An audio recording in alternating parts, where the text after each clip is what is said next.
The sun dipped below the horizon, casting a golden hue over the sprawling estate in Flagstaff. Inside, the atmosphere was tense.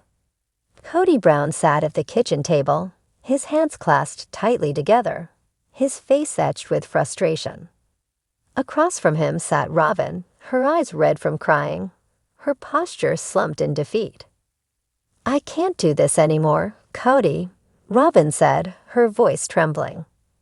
"The weight of this family, the expectations, the constant drama, it's too much." Kody's jaw tightened. "What are you saying?" "I'm saying I'm done," Robyn replied, her gaze unwavering. "I'm done pretending everything's fine when it's falling apart. I'm done being the last woman standing in a house of broken marriages."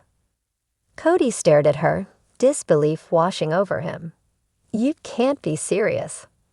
"I am," Robyn said softly. "I'm leaving." The news of Robyn's departure sent shockwaves through the Brown family. Christine, Janelle, and Mary, who had all left Kody in the past, couldn't help but feel a sense of vindication. They had warned him, time and time again, that his favoritism towards Robyn would be his downfall. Christine, now happily remarried to David, received the news with a mixture of relief and sorrow. "I never wanted this for him," she said, her voice tinged with sadness. "But he made his choices." Janelle, who had relocated to North Carolina, felt a weight lift off her shoulders. "It's over," she said simply. "The game is over." Mary, who had distanced herself from the family, couldn't suppress a small smile.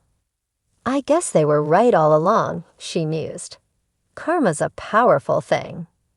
In the weeks following Robyn's departure, Kody spiraled into a deep depression. His once pristine image as the patriarch of a plural family crumbled before his eyes. He lost his television show, his followers dwindled, and his reputation was tarnished beyond repair. He attempted to reconcile with his ex-wives, but they had moved on. Christine was busy with her new life, Janelle was focused on her children, and Mary had found peace in her own way. They had no interest in reopening old wounds. Kody's attempts to reach out to Robyn were met with silence. She had moved on, leaving him to face the consequences of his actions alone. As Kody grappled with his downfall, his ex-wives found strength in their independence. Christine and David's relationship flourished, built on mutual respect and understanding. Janelle embraced her new life in North Carolina, finding joy in her children and newfound freedom. Mary continued her journey of self-discovery, focusing on her personal growth and happiness. They had all been right about Kody and Robyn's dynamic. The imbalance, the manipulation, the favoritism, it had all been a ticking time bomb. And now it had exploded. But instead of wallowing in the past, they chose to move forward. They had learned from their experiences, grown stronger, and found happiness on their own terms. Years later, the Brown family had scattered across the country. Kody remained in Flagstaff, a shadow of his former self. Robyn had started a new life elsewhere, her name no longer associated with the drama of the past. Christine, Janelle, and Mary occasionally crossed paths, their bond strengthened by shared experiences. They had been right all along. Kody and Robyn's game had ended, and they had emerged victorious, not through manipulation or deceit, but through resilience and self-respect. The game was over. Christine stood on the balcony of her home in Utah, cradling a cup of tea as the sunrise painted the sky in soft hues. Her daughter truly sat behind her, sketching quietly. Peace had finally come, not as a reward, but as a choice. "Mom," Truly asked, "Do you think Dad regrets it now?" Christine sighed. "I think he regrets being left, but I don't think he ever truly understood what we needed from him."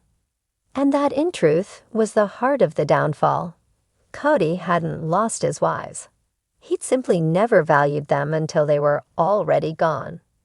The Brown children had remained quiet during the height of the family collapse, but in the silence, they'd been watching. And now they were speaking.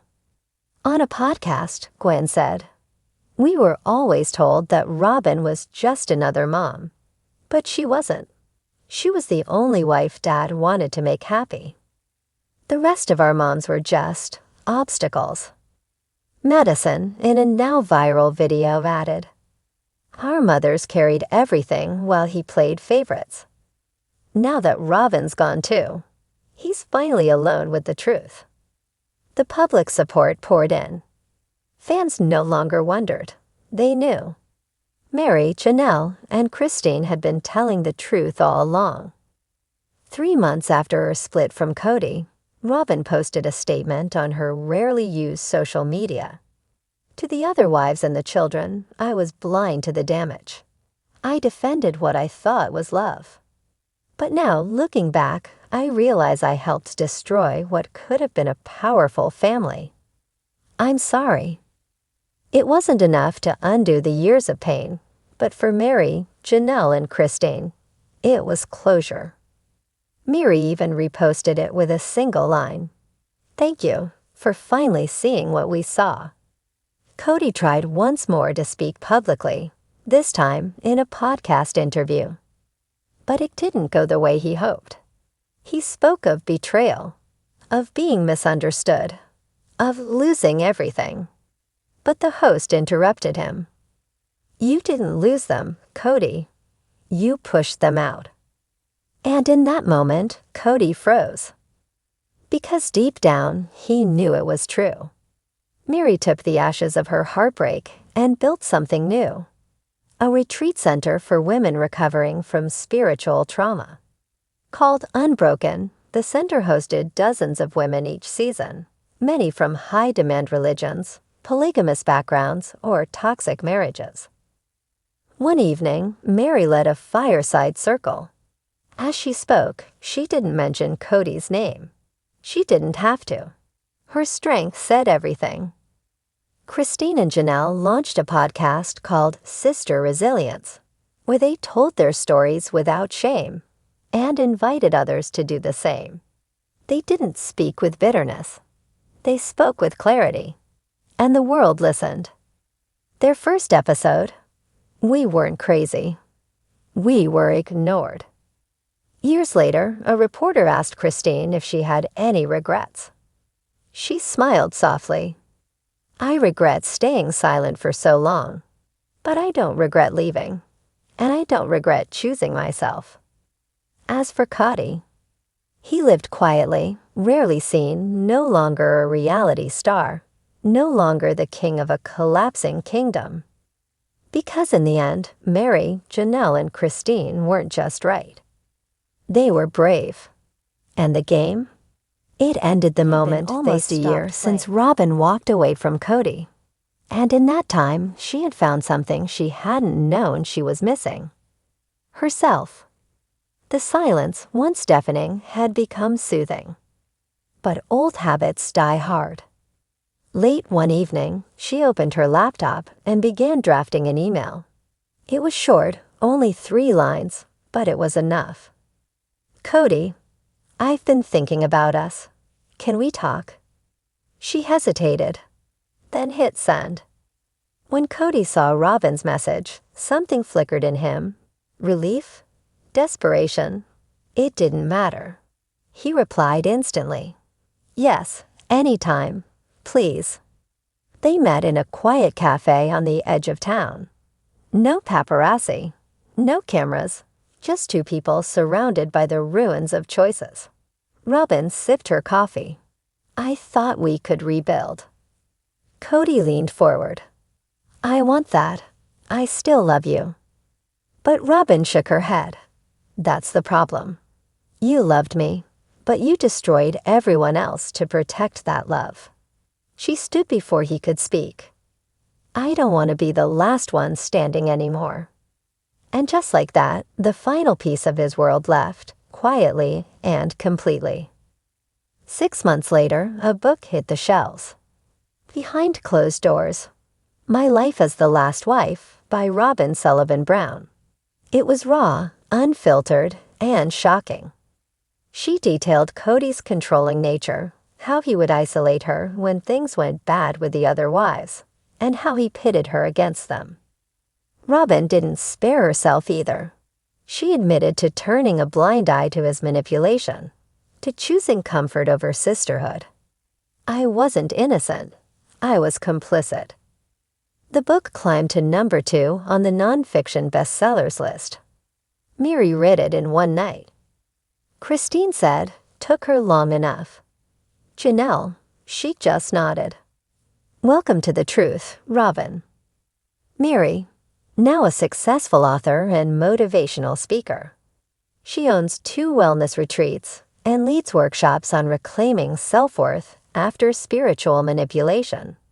She's dating again, slowly on her own terms. Christine, married to David, living happily in Utah. She volunteers with women's shelters and just launched a 2nd podcast season with Janelle. Their bond is stronger than ever. Janelle, a fierce advocate for women's education, Janelle runs a foundation that provides scholarships to women leaving fundamentalist backgrounds. She's also traveling the country giving TD-style talks on resilience. Robyn, out of the spotlight. Rumors suggest she's teaching yoga and quietly rebuilding her life in Oregon. She declined a 2nd reality show, stating, "I've already lived in a story I didn't write." Cody, still in Flagstaff, alone. He occasionally posts on social media cryptic quotes about loyalty and betrayal, but no one listens the way they used to. At a women's conference in Sedona, Mary, Christine, and Janelle took the stage together for the first time in years. The crowd stood in ovation before a single word was spoken. Mary stepped to the mic. "We were once told we had to stay quiet, that we had to obey, that our love had to be earned with sacrifice." Janelle continued, "But silence never saved us. Speaking up did." Christine finished, "And today, we're not just ex-wives. We're survivors. We're leaders. We're free." And the room erupted. Because the truth wasn't just that they were right all along. The truth was they turned pain into power. And the game was never theirs to begin with.